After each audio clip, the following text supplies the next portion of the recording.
My name is Gracie Griggs. I'm number 9. I'm a senior and I play center field. Hey, I'm Allie Moses. I teach 7th and 10th grade math here. I'm the new softball coach. My background, I've been at Pisgah, where we won a state championship. I've coached at Plainview and Albertville, and now I feel myself here. I feel like I have a really big responsibility this year, being a senior, and I just feel like I have a lot of girls looking up to me and watching my every move, and I just want to set a good example for them to follow and be a good role model on and off the field. I was inspired from a young age. I loved the game of softball. I feel like there are a lot of life lessons that don't just take you from competitive sports. It takes you on through your life when you're working, through anything.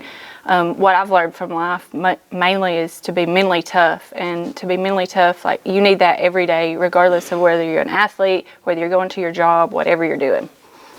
I started playing softball when I was probably 4 or 5 years old, playing t-ball, and then I played all through elementary school and high school, and I started playing varsity in the 8th grade. I dressed and got to watch the older girls.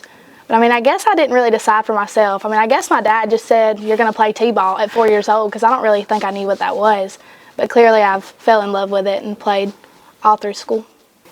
Well, my mentors would think it's very funny if I included them all on one list together, because the first one would have to be Billy Duncan. I learned so much from my 3 years of coaching with him at Pisgah. He taught me some different things that I didn't know already. And from Pisgah, I went to Plainview, and Jeff Brooks is probably one of the greatest to have ever coached. And he taught me the X's and O's, the ins and outs of coaching. And then I would have to say Monty Price had some influence on treating the girls, loving the girls.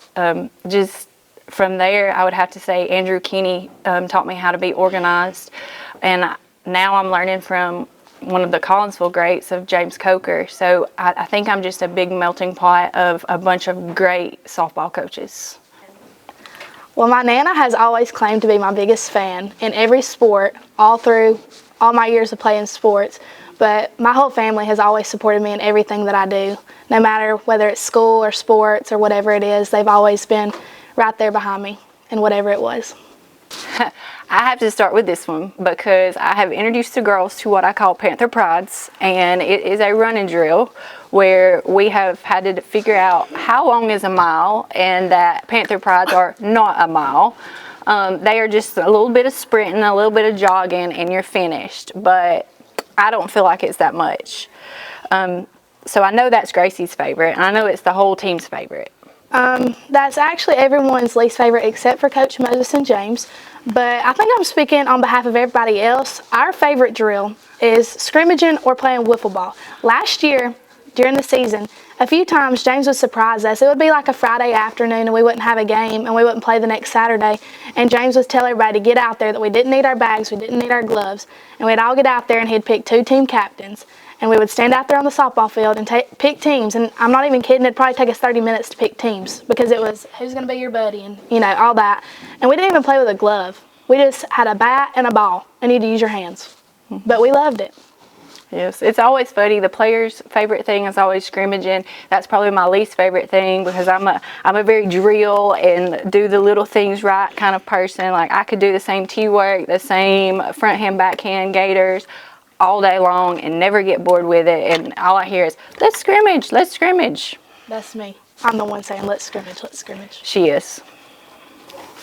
I'm extremely grateful for all my time at CHS, both in and out of sports. And during my time here, I've had a lot of great coaches who poured into me and a lot of great teammates who've been friends along the way. And sports at Collinsville goes far beyond just a win-loss record. It's all about life, really. I've learned so much playing sports about life that I'll carry with me throughout the rest of my life and into raising kids and stuff one day. There's absolutely nothing not to love about Collinsville. This has been an absolute great 6 months. I feel like this has been many, many prayers have answered for me of finding a place where I fit in, where I can call home, where I can be for the rest of my career. I feel like support here is way better than places that I've been in the past.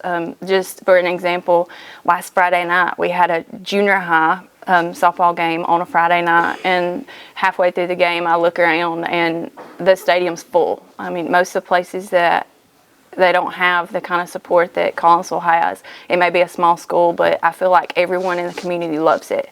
So that's definitely something I think is very, very different. And just the willingness for people to help. I feel like I've said, hey, we kind of need this, and that kind of needs to, hey, it's delivered tomorrow. So that kind of support goes a long way in trying to build a program like I'm trying to do. My favorite quote would have to be, "Stop acting like your hair's on fire." I feel like that has been quote of the year. I didn't even know that I said this until I heard James saying it, and now it's everything. I told a picture last weekend, hey, stop acting like your hair's on fire and just throw the ball. Well, I don't even know where to start. I probably couldn't say all the quotes on here that he said, but all of his quotes are my favorite because there's something that I catch myself saying now, and I'll just always remember them.